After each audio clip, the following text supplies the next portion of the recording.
My name is Sarah Geis. I'm 26 years old. Today is May 10th, 2008, and I'm in sunny Sacramento, California with David, who I just met this morning. And my name is David Husid. I am 46 years old. Today is May 10th, 2008, and I am sitting here in beautiful Sacramento, California. So, David, let's start at the very beginning. Tell me where you grew up. Well, I can tell you I was born in September 8th, 1961. I was born in Oakland, California, and I was adopted out from birth. So I was adopted immediately from the hospital to my parents who raised me. I basically was raised in the Bay Area. Went from Oakland, we moved to a little outside of San Francisco, a little area called Westlake in Daly City. The reason why I was adopted is my mom didn't think that she could have any kids of her own. She had about 5 miscarriages, so they figured, well, you know what, we're not going to be able to have kids, so we're going to adopt you. So from the day I was born, I was always told, you're special. You know, you were not, I didn't go through what most people, I guess, I don't know whether kids go through that, you know, that they were given up at birth. No. My dad always told me that we picked you. I mean, you weren't just born, we picked you, so you're special. So I had, great parents. 5 years later, I had a sister, Jennifer, who was born through my actual parents. So I had I have a sister who's not blood, but she was 5 years, she was 5 years younger than me. So I grew up in the Bay Area, in Millbrae, California. I went to elementary school there, where my mom was head of the PTA. I was president of the class. I played baseball. I was real involved. I had tons of friends. I was raised in a middle class family. We never owned our own house. My dad sold insurance. My mom was a nurse. When I was born, my mom gave up nursing to raise me. So my dad sold insurance. So we never really had a lot of money.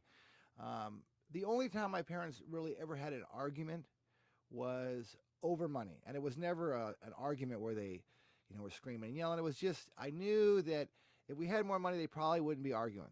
That's what it was about. So I guess early on, I instilled in my brain was that in order to be happy, you had to have money, okay, or money made you happier. Mm-hmm. So kind of growing up, I realized that, okay, so in order to alleviate the money issue, I'm going to be a doctor. For two reasons. I don't know if early on that I wanted to be a doctor because I really wanted to help people, or if I wanted a doctor because I associated medical with money. Mm-hmm. Okay, I think that's kind of where I was going with that. So I grew up, I went to high school, and I took biomedical science, which was a class offered by the state at the time for people that wanted to go just into the medical field. So the last 2 years of high school was just everything pertained to medicine. Math pertained to medicine, history pertained to medicine, and everything pertained to that field you want to go in. And that's really where I wanted to go. Okay, so at the age of 18, when I graduated, I made the biggest mistake of a lifetime, which was, I'm going to take a summer off, before I go to college. Okay, that was my plan. Mm-hmm. And I think that summer, of course, turned into 40 years or 20-something years, but that was my plan. So I ended up, this was about 1979, when I believe at that time minimum wage was about $1.65 an hour, if I remember correctly. And I got a job in a grocery store making $4 an hour. And at that time, that was real good money. I made more than most of my friends. And I thought that, I'm going to go, the meat department is where I wanted to work because that's where the money was. I get to carry knives and wear a white coat. So while I'm not a doctor, I got the gear. What did your parents think about this? Excuse me. Well, they thought it was great because they thought I was making good money. It was union. Pardon me. And, they were fine with that because I was going to go back to school. Okay, my mom, was really happy that I wanted to be a doctor, even though that it would have been real expensive to go to school. There's still something because she was a nurse and my parents thought that was great. So cutting meat was just an opportunity to save some money during the summer so I can go to school. So they had no problems with it. Now, of course, I started to make better money than most of my friends. I moved out of my parents' house, and that's when I discovered alcohol. Okay. So how old are you at this point? Oh, probably 20. Started drinking with my friends. I never drank through high school. I never smoked cigarettes through high school. I never knew anybody that had been to jail. It was almost a leave it to beaver upbringing. The only thing I struggled with early on was weight. I had weight issues. I was a little heavy kid, but then I lost weight. So that was the only thing that I ever had problems with. So, but alcohol I loved. Do you remember the first time you got drunk? Yeah, I was 13. But I mean, it was the first time I got drunk. It was my dad's 50th birthday party, and I mixed the drinks for everybody, and I was pouring them. Never drank it before. Well, the next day, I came home from school, and I thought that it was orange juice or something that was in the refrigerator, and I took a big swig, and it was alcohol. I remember it burning, going down, and I remember saying to myself, "Oh, that's gross." Okay, however, a few seconds later, it felt real good. I felt warm inside, so I drank a little bit more, drank a little bit more. I remember getting on the phone and calling a friend of mine and saying, "Hey, have you ever drank? This is so cool." And he's like, "What are you talking about?" "No, I've never drank. I'm 13. And then the room started spinning. Okay, I couldn't stop the room from spinning. I threw up for like 3, 4 hours. My mom said, "What happened?" I told her what happened. So that was my first experience with alcohol. So you would think that I would never drink again. I mean, that's a bad experience the first time. But when I got older, what I remembered, and this is, of course, I became an alcoholic, but I didn't know that at the time. What happened is the alcoholic doesn't remember the throwing up part. Okay, that's the negative part. Alcoholics focus on the good part. So what I remembered years later was the way I felt prior to throwing up. The throwing up just kind of went out the window. It was really just the good feeling. Mm-hmm. So when I was 20 years old and started moving out of my apartment, I started to drink and had a good time, and struggled early on with drinking more than most of my friends did. So that was real difficult for me. I knew right away that I kind of had a problem, but I was kind of not sure where that was going. I worked in a field where, at the time, I worked with an Italian meat department where they all drank, so I kind of fit right in, but drank more than everybody else. I started to have a problem with the alcohol. I started to have a problem with the field. So what I really thought it was I'm in a field where so many people drink. I need to get out of the field, and away from those people. And this way I'll stop drinking. And at this point, your summer job has already bled into the next bled into the next couple now. years. Now I'm 21 now. I've been working grocery for 3 years. I didn't go back to school. The money was getting better. Now I was making like $14 an hour, which was a lot of money, and I thought, okay, this is a field that I'm going to be in. Okay, but I associate it now. I'm having an issue with drinking, but I'm not thinking that I have a problem with alcohol, because most alcohol, I mean, in addiction, normally you look to your family history. I had nowhere to look. My parents didn't drink. My sister didn't drink. So it was like, I didn't know that, probably looking back on it today, that genetically speaking, I was probably predisposed to be an alcoholic. I'm sure the parents that gave me up for adoption probably, I would assume, had drug and alcohol issues, but I didn't know that. Were your parents who raised you worried about you during this time? No, because they, when you drink as much, because I was on my own, had my own apartment, they didn't see what I was doing, or and I sure wasn't going to tell them where my life was headed, where I saw it headed. So I decided, well, I'm going to get out of the meat cutting field, because that's my problem. And I'm going to I started to work for Visa in the day before how it is now, where you slide a card. Way back when, you called somebody, you picked up a phone and you called. Well, I answered the phone, I punched in the information, and I gave you an approval code, and that's, went on from there. And I worked closely with my mom. Well, during this time, my alcoholism started to build up. I started drinking more. I started drinking in the afternoons, and I worked with my mom across the room from my mom, but I worked with her. So she had a feeling I was drinking. She'd question me about it. I'd lie to her and this and that. So one day I drank too much, and I was drunk at work, and my boss thought I was doing a great job. And he said, "You know what? I think it's time you go into treatment. If you don't go into treatment, we're going to fire you." So I went into treatment for alcoholism, and just because I needed to save my job, not because I was done drinking. I went in and got out 30 days later, and it didn't work. And, a few weeks later, I was drunk again and got fired. So now I blamed my drinking and everything basically on the Bay Area. I need to get out of the Bay Area.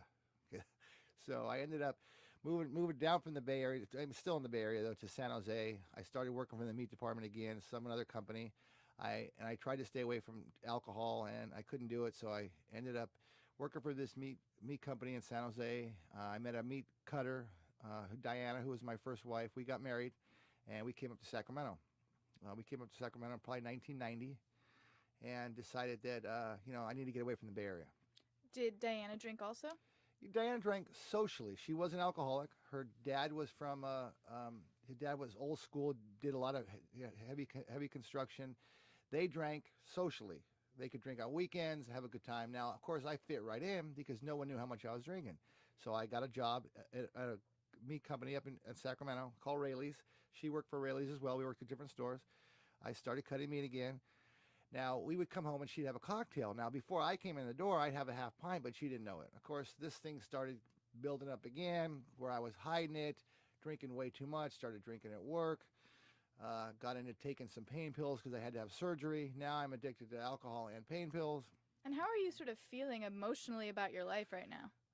Terrible. I mean, you're in this black. There's no way to get out of it. You can't ask for help. So all you do is not think about it. You just drink and just take more pills.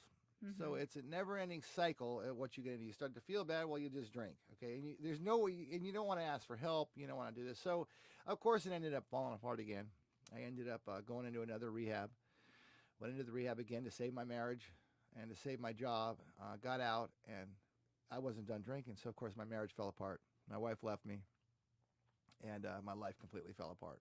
I was in Sacramento, drinking way too much. Was divorced.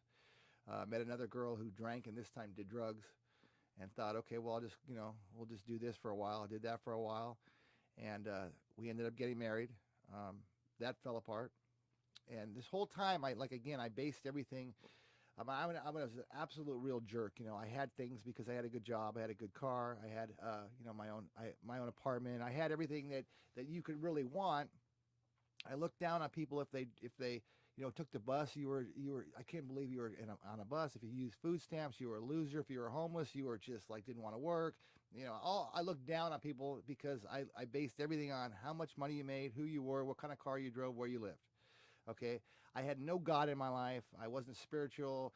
I was raised Jewish, but just kind of gave it up. And so I really was just basically on my own now in Sacramento, just with my life completely, drastically falling apart. And did you have any support during the time when your marriages were falling apart, No, when you were no, trying to go through recovery? no.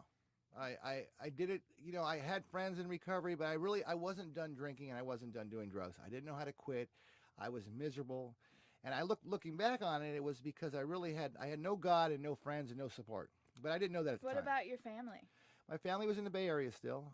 My dad was a full-on supporter. He was unconditional love. He loved me to death. My mom, she pretty much had it. She knew my life was in turmoil due to drugs and alcohol, and she really pretty much was done with me. My dad stood by my side. My sister was married, and she lived in Oregon, and we didn't really have any contact. I talked to her every now and then.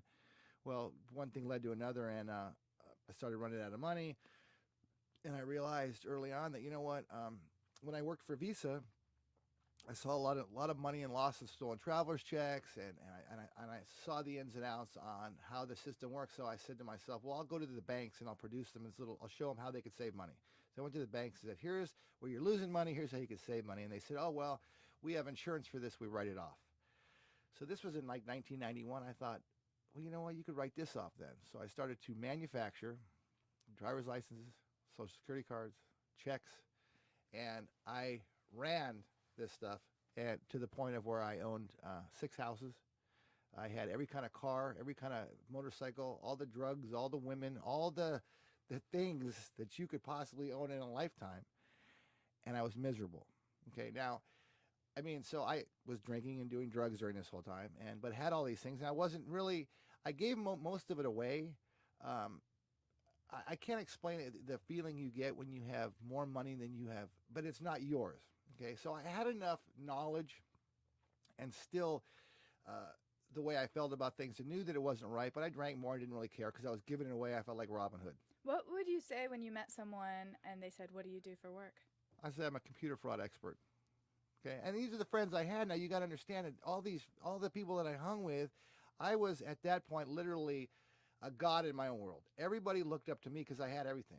So basically, I had a crew of people that, I mean, it was like a CEO of a company. I had people that worked for me. I had people that went and did things for me, and I basically manufactured everything from here. So I'd manufacture the checks, I'd manufacture the driver's license, I'd have these people run out and go and come back and drop, $200,000-$300,000 on my table. This is the kind of life I had. So with that lifestyle comes, I mean, the people that you meet are not rocket scientists, you know what I mean? They're just low lives. And so you think you have this core group of people that, like you see in today's things, you don't want to rat on anybody, you're going to get killed. No, let me tell you, people get arrested, they tell on you. That's just how it is. People got arrested, they told on me, my house got hit, and I was all over the paper. I was arrested, I was facing all kinds of time, I got an attorney, and it was the first time I ever been in trouble. So I thought, okay, well, it's not going to be that big of a deal. Well, I got 4 years for it. So now I have no friends, no family, no driver's license, no credit. Everything's shot out, and I'm in prison. Okay, I have no prospects for a job because now when I get out, I'm on parole, which is a hard thing to get out of. You know what I mean? I have this attitude now. I hate authority. I don't like the color of your. If you're not white, you're not right. This is the things you learn in prison.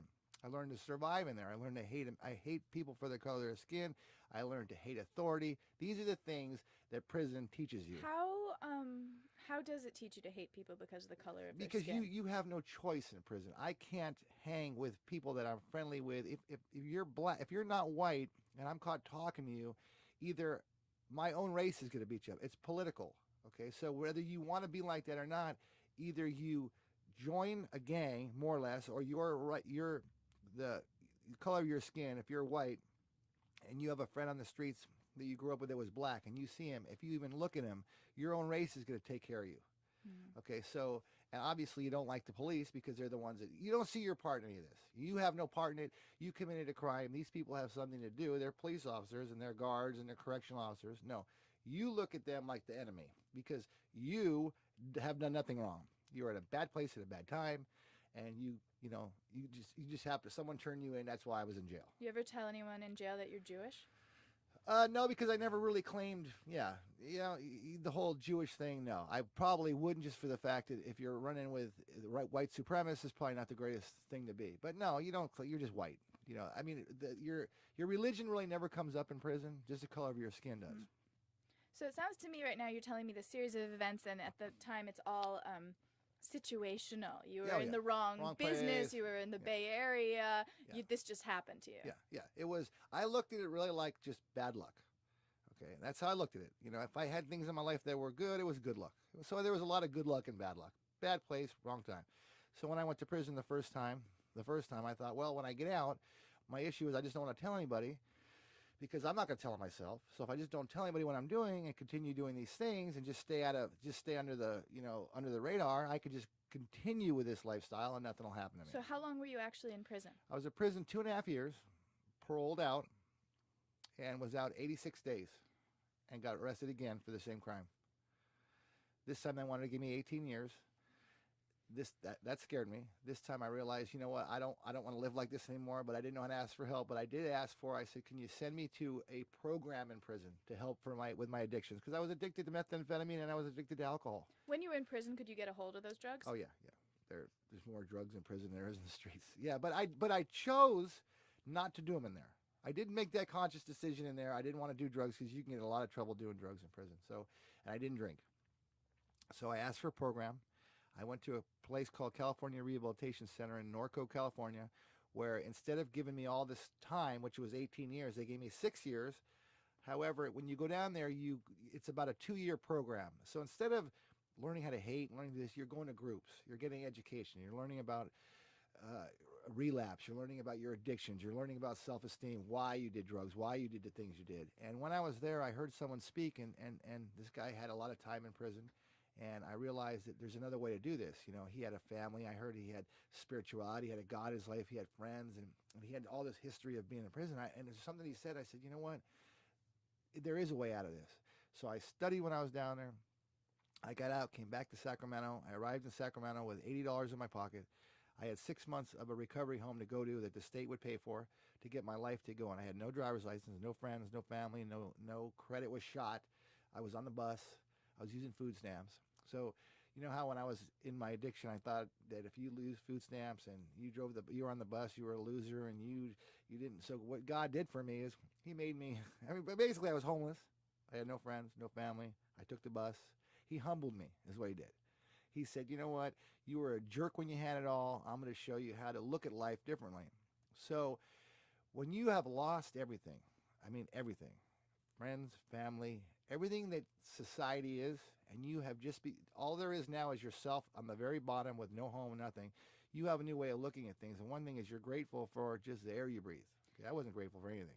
How did you feel then when you were in this position? You were on food stamps. You were taking the bus. How did people look at you? How did they treat you? Was it different than before? Well, of course it was different than before, because people looked up to me when I had all these things. So no one was looking up to me anymore. Okay, no one was. But the friends that I had and the acquaintance that I had, the friends I had before liked me because I had things. Okay, so the friends that I found in recovery, liked me of who I was, not because I had anything. Because they were, I mean, when you have someone that is your friend and you have nothing, that's a friend. Okay, so these are the friends that I started to accumulate and started to gather in my life. I decided that, you know what, I'm going to go back to school. Like this is where it goes back to whatever 30 years later when I took that summer off. And I said, I'm going to go back to school and study addiction. So I went back to college and I took human services and chemical dependency. I and during this time, I left the recovery home and I went to a homeless program, which is Quinn Cottages in downtown Sacramento. And it's a 2-year transitional program. So you literally, you go to groups, you learn about yourself, you save money, you repair your credit, and you can stay up there up to 2 years in that program, and then leave there if you graduate. You graduate with housing, a secured income, and sobriety intact. So I left that recovery home, went to Quinn Cottages, went back to school. 14 months later, I met a girl when I was in Quinn Cottages. We ended up moving out. So in 2003, I was homeless in that program. I moved out in 2002. We left there in 2003.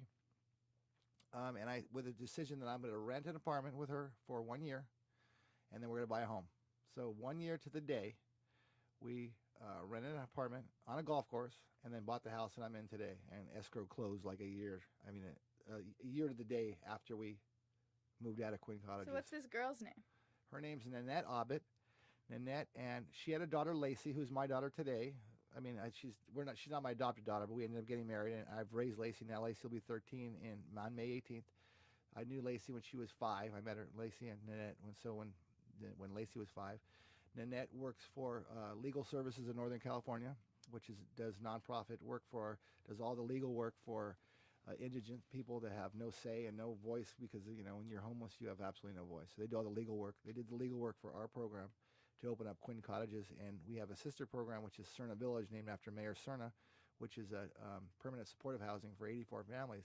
So I was homeless in that program in 2003, and I am the director today.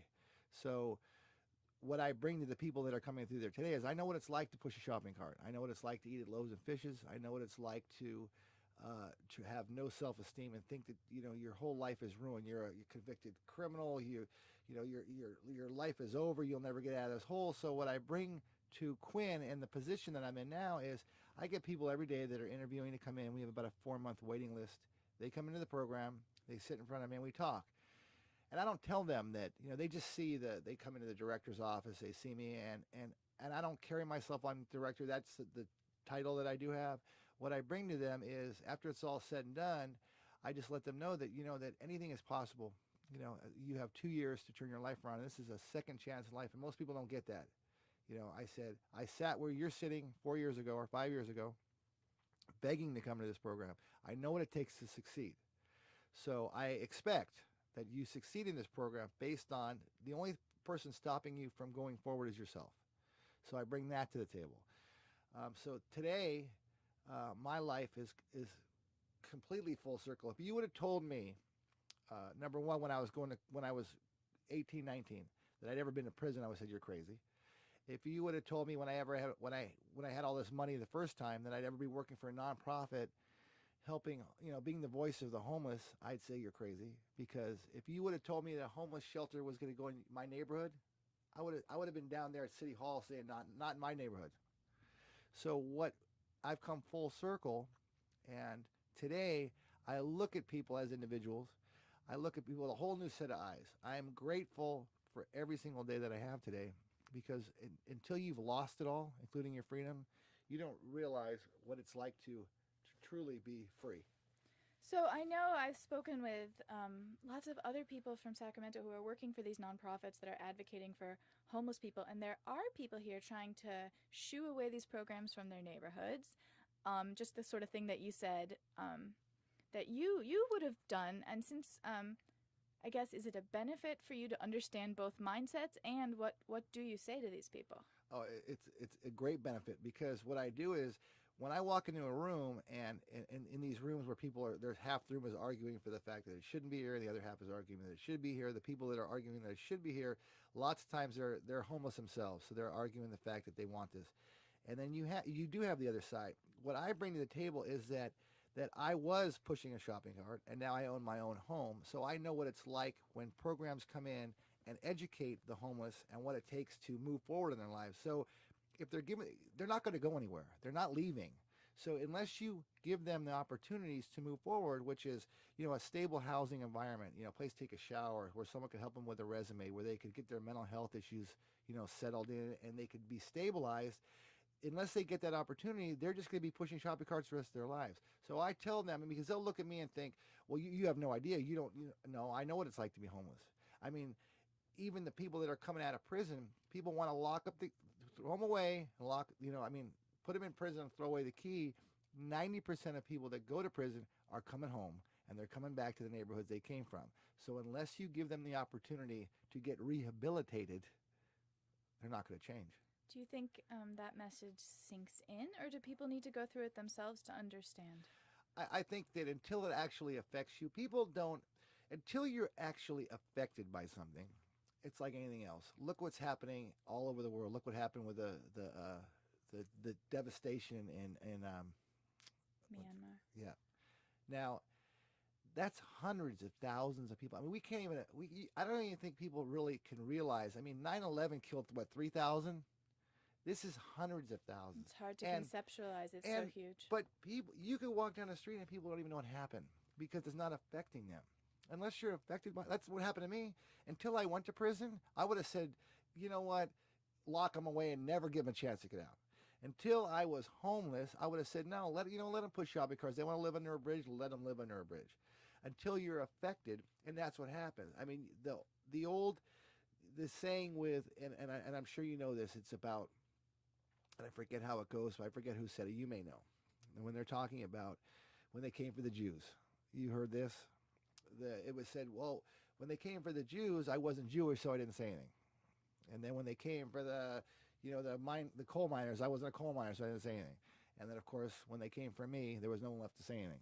Okay, that's kind of the same thing. Until people need to step in before it actually affects them in order for them to move forward and understand that in this day and age, in Sacramento, in California, people are losing their houses left and right. So if you think that I never went to school to be homeless. I never thought in my life that I would ever be homeless or go to prison. And I'm no different than anybody else. I made some really bad choices. Okay, there's no question about it. But if you think in this day and age that it can't happen to you, you have another thing coming. What kind of father are you to Lacey? What kind of values do you try to instill in her? Well, I instill in her, I had great parents growing up. So I try to let her be an individual. I try to not really put too much. I try to lead by example. I think she's grown up and seen, because she lived in the homeless program with us. It's a great program. She's seen what drugs and alcohol can do to somebody. Just by genetically speaking, she's predisposed to addiction. As much as I like to just tell her, no, you never drink, never do this, I can't say that because she's probably going to experiment. I could just tell her my story and say, this is what happened to me. Now, I hope it doesn't happen to you. The chances of you having a problem are great just because, your mom was an alcoholic and your natural dad was an alcoholic. So all I could do is provide a loving, caring, open communication with her. And hopefully that if she decides to go that route, she's going to ask questions. And I could tell her that, it's your life. But that's basically what I do is both my wife and I is lead by example. And she's seen both sides of it. She's seen what life is like today. I think today I spoil her. And I think that comes from parents that have raised a child that haven't had too many things. You have a tendency to give them what they want. But she's a great kid. She's got straight A's, and she's, like I said, she'll be 13 on the 18th. So now the boys are coming in. So I let her boyfriends know I've been to prison.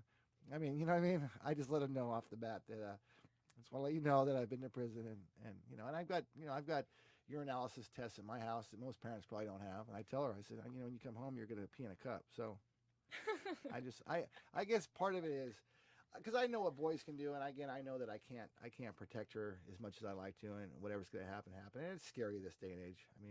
Do you really make her pee in a cup when she comes home? No, she will though. When she gets older, she will. Yeah, I will.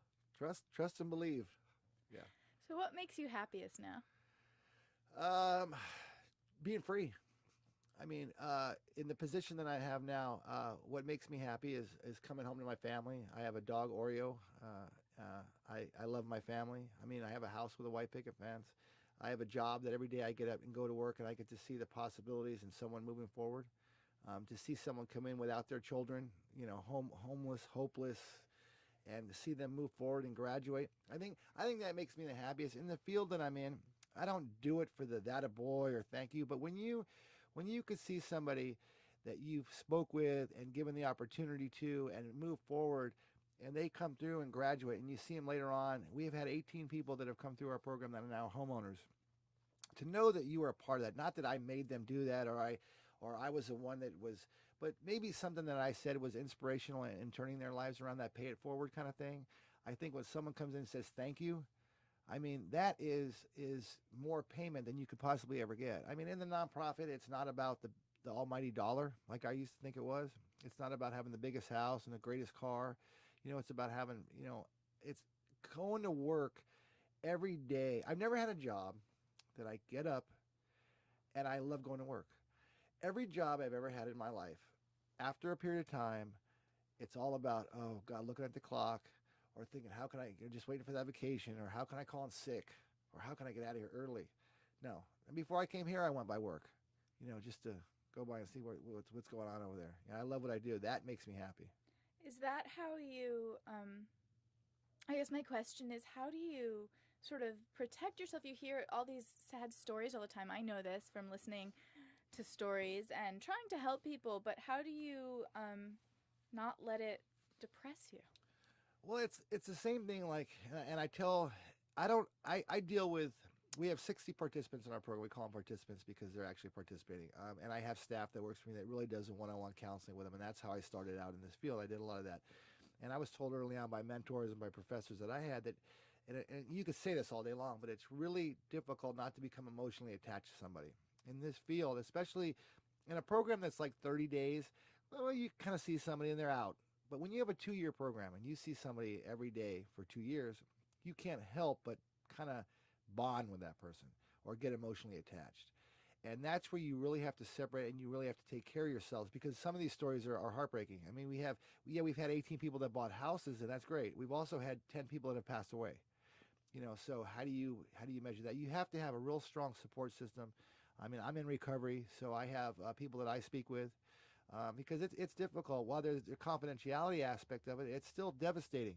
When you have to have someone in your support system that you could talk to about this. When someone comes and that they've been raped or they've been a victim of child abuse or something, and you see this, it can be devastating. So you really have to have take care of yourself, to be able to go on a bike ride and to be able to process these things and not hold them in. Because it can be very difficult. But in the same aspect, it's probably the most rewarding job I've ever had. What do you say to someone if you're walking downtown Sacramento and they're asking you for a change? How do you respond? I always give money. Yeah. That's my. I've never. I'll go out of my way. And I don't care. I don't care what they're using it for. I don't care if they're going to go out and buy drugs with it. I mean, I don't give them enough to go out. If I have $1 or change, or I see someone that asks for money, I'm not one of these kind of people here. If they're, I know what it's like to be addicted to alcohol and not drink, feel sick. Okay, so it's like medicine to them. If they're going to buy a beer, they're going to buy a beer. I look at it like, and maybe I'll say something. I mean, there's times when I've offered, there are services. We just went out and as the Continuum of Care in Sacramento County, we went out to the people and met them where they're at. We met them at the camps. We met them by the rivers. And we just said, we're here to give you a lunch. We're here to offer you services. We're not here to tell you got to move your campgrounds. What we're here to say is there's help available if you're ready to take it, and here's my card.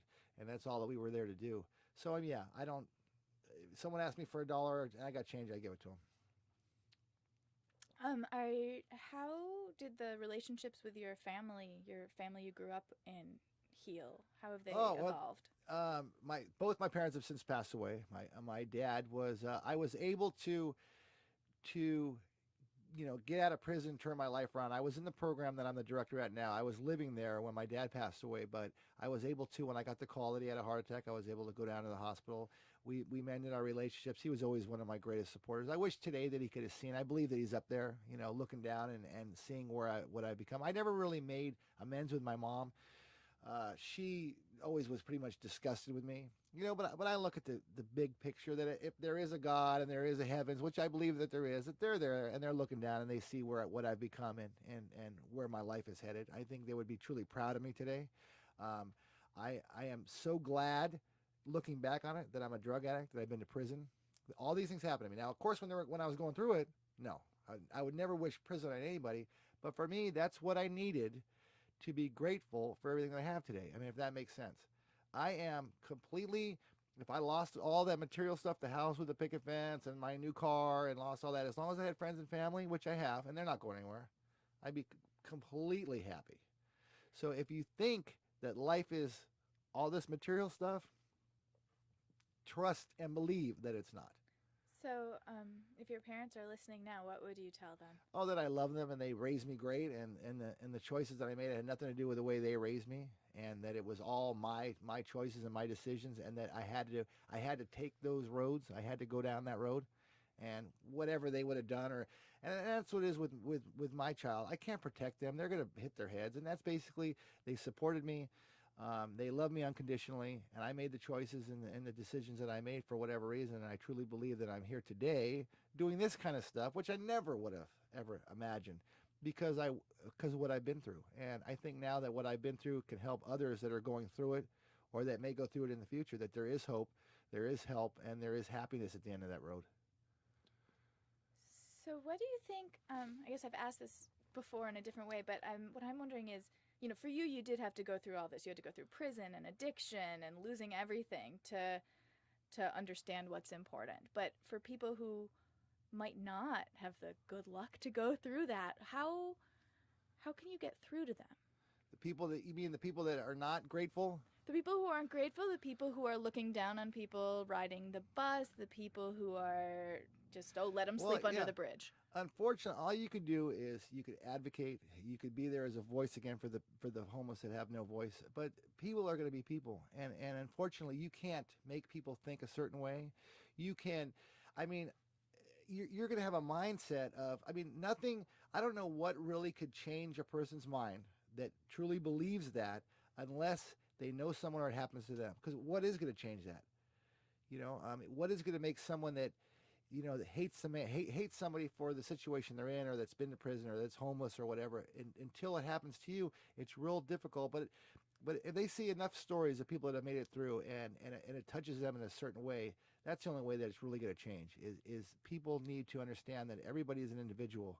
And when you say homeless or whatever, because the more people that come back from Iraq now, the more people that are losing their houses, the more there's going to be more people where people are going to start knowing, man, that was my neighbor, and I just saw him downtown eating loaves and fishes. So I wish I could give you the quick answer and say, here's what you need to tell them, but sounds like people to share their stories. Exactly.